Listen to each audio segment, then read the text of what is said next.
Now, militant group Hezbollah has vowed to retaliate against Israel, accusing it of detonating pagers across Lebanon that killed 9 people and wounded around 3,000 others, including Iran's envoy to Beirut. Lebanese Information Minister Ziad Makare called it an Israeli aggression and condemned the detonation of the pagers, which are handheld devices that Hezbollah and others use in Lebanon to send messages. Hezbollah said Israel will receive its fair punishment for the blasts. The Israeli military, which has been engaged in cross-border fighting with Iran-backed Hezbollah since the start of the war in Gaza in October, declined to respond to the questions about the detonations.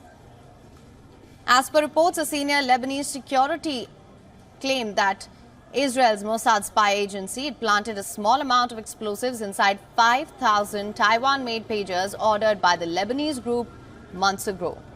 Now, the Tuesday afternoon blast hit Hezbollah strongholds across Lebanon. It dealt a heavy blow to the militant group. One video showed a person paying at a grocery store when a small handheld device placed next to the cashier exploded. The numbers that arrived at the emergency rooms are very big. It is obvious that it was in different areas because we saw injured people arriving at hospitals in the Dahieh and the Beirut areas, as well as injuries in the south, especially in Tyre and the Bekaa areas.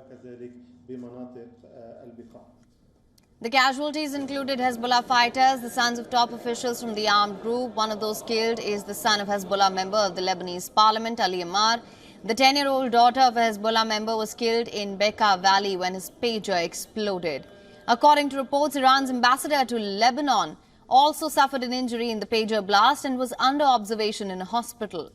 The pagers began to detonate at around 3:45 p.m. local time. Explosions continued for about an hour. It was not immediately clear how the devices were detonated. Meanwhile, the United States has said it was not aware in advance and had no involvement in the mass explosions of pagers used by Lebanon's Hezbollah. I can tell you that the U.S. was not involved in it. The U.S. was not aware of this incident in advance, and at this point we're gathering information. U.S. State Department spokesperson declined to comment on Hezbollah's claim that the blasts were carried out by Israel, though he urged Iran not to take advantage of any incident to raise instability in the West Asian region.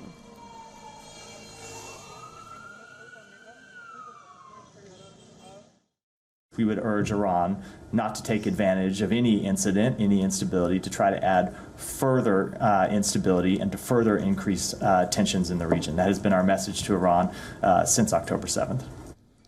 And for more on this, we were earlier joined by Associate Professor James A. Russell from Department of National Security Affairs at NPS. Here's what he had to say. Well, this is a form of warfare that the world has regrettably seen over the last couple of decades.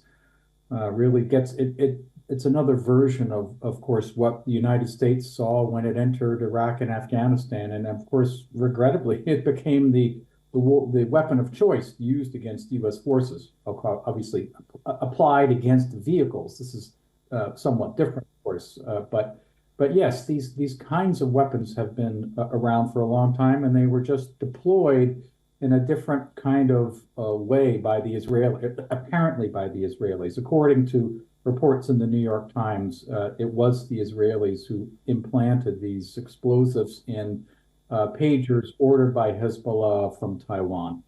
For latest news, download the WION app and subscribe to our YouTube channel.